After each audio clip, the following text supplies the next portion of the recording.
Good day, everybody. Mark Warner here again, and today I have a question for you. Why did you go into business? Why do you want to go into business? Why do you want to achieve anything? I'm not sure I really gave it much thought when I first started into business. My dad was in business. I don't remember ever thinking about being an employee of someone, so I went into construction, which is something I knew. But what I've realized is many of us don't stop to think about why we're doing something. We don't think at the beginning what is my mission, what is my calling, and what is my gift that God has created me for. We go into it maybe because of the money, maybe because of the ego, maybe because the fame, whatever that may be. We go into it looking at the rosy picture. We never stop to think about the costs of these things. The cost often is something that we may not really want to pay. The cost may be less time with your family, maybe way less sleep. It may be sacrificing your weekends.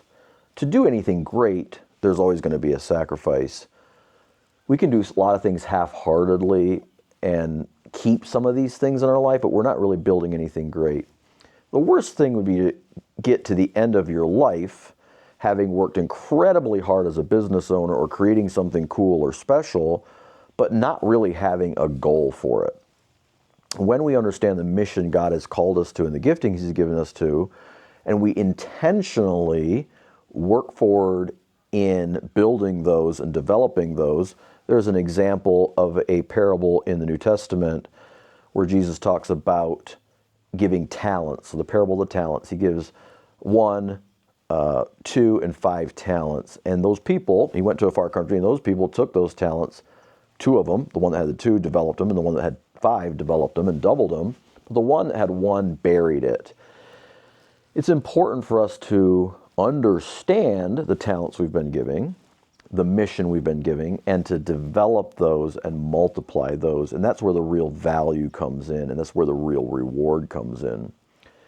Now that I understand what God has called me to do, connect with, develop, and create opportunities for people, it's given me a mission in my life that isn't dependent on money, isn't dependent on a lot of things, is dependent on me fulfilling that calling. And I'll have to sacrifice certain things. I'll have to sacrifice money in some cases. I'll have to sacrifice being comfortable in doing things that I've always wanted to do. But I know that this is a calling God has created me for. Money is a terrible master. If you went into this for the money skews our view of things. It actually is like drunk goggles, to be honest with you. It makes you sacrifice your core values. It makes you sacrifice people. It makes you sacrifice relationships, time. It makes you sacrifice so many things, your purpose in life. Money is not a great master. So if you're going into it purely for the money, your approach is probably going to be wrong, or certainly who you are at the core is going to get sacrificed as well. Kindness, intentionality, caring about people, developing teams, those kinds of things take a toll on financials in the beginning. But when you build teams that care about other people, that care about each other, and have a culture that is good, long-term, the financial or the economic rewards, it's not always purely cash, it's a reward economically, is so rewarding. It takes a long time. It's a slow approach. It's an intentional approach that values people, values the mission God has called you on, values the core values you're committed to. It doesn't mean we shouldn't go all in on it and give it everything we have. We absolutely need to do that. Anything worth doing is worth going all in, or don't do it at all.